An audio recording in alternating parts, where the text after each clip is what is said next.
ভক্তি জীবনে যে এত আনন্দ আগে জানতাম না। হরে কৃষ্ণ।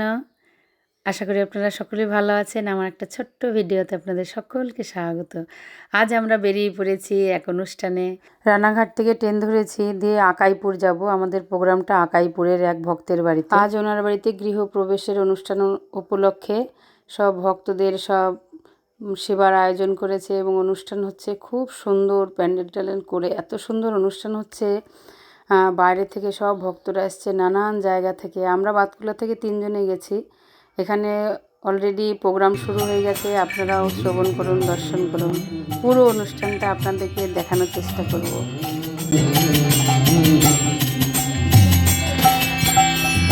নমো বিষ্ণু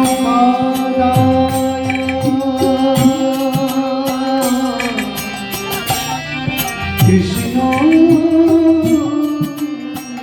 কৃষ্ণ হরে রাম হরে কৃষ্ণ হরে হরে হরে রাম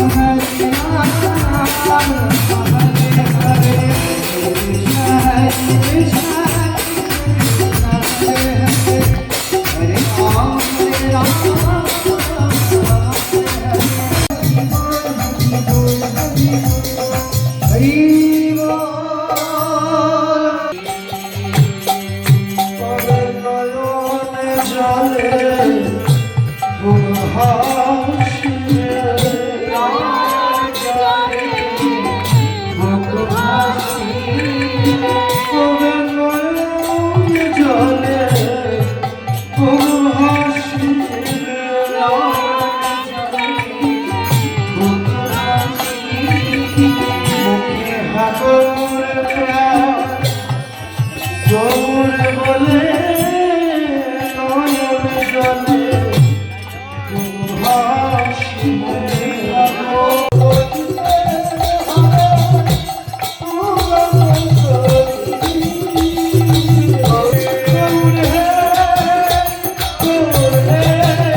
চণ্ডীদাস বিদ্যাপতি রায়েরও নাটক গীতি কর্ণামৃত স্মৃতিত গোবিন্দ স্বরূপ রামানন্দ শনে মহাপ্রভু রাত্র দিনে গাই গীত পরম আনন্দ। তো এই বিদ্যাপতি বিরচিত এই পদগুলি মহাপ্রভুর অত্যন্ত প্রিয় ছিল। তাই সেই বিদ্যাপতি ধ্বনিতার মাধ্যমে বলছে ভনয়ে বিদ্যাপতি অতিশয়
আমার ইচ্ছা ছিল সম্পূর্ণ অনুষ্ঠানটা আপনাদেরকে শ্রবণ করাবো এবং দর্শন করাবো।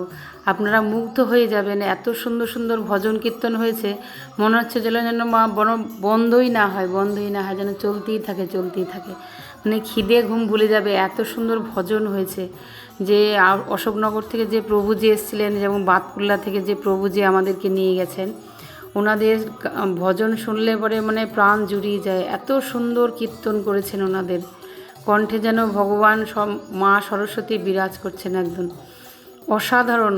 আমি পুরো ভিডিওটা দেখানোর ইচ্ছা ছিল আপনাদেরকে, কিন্তু অনেক বড় হয়ে যাবে, 3-4 ঘন্টার প্রোগ্রাম কি আর দেখানো যায়, আর সবাই ধৈর্য ধরে দেখতেও পারবে না। তাই অল্প অল্প অংশ আপনাদেরকে দেখিয়েছি, এবং যতটুকু পেরেছি ততটুকু আমার ক্যামেরা বন্দি করে আপনাদেরকে দেখিয়েছি।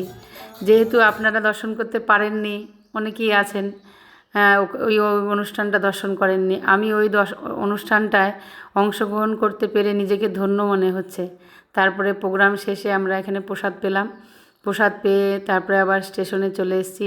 বনগাঁ ট্রেন থেকে নেমে এখানে রানাঘাটে এসে দেখি আমাদের ট্রেন 1.5 ঘন্টা লেট। এখানে বসেই আছি, তারপরে বাড়ি চলে এসেছি। হরে কৃষ্ণা।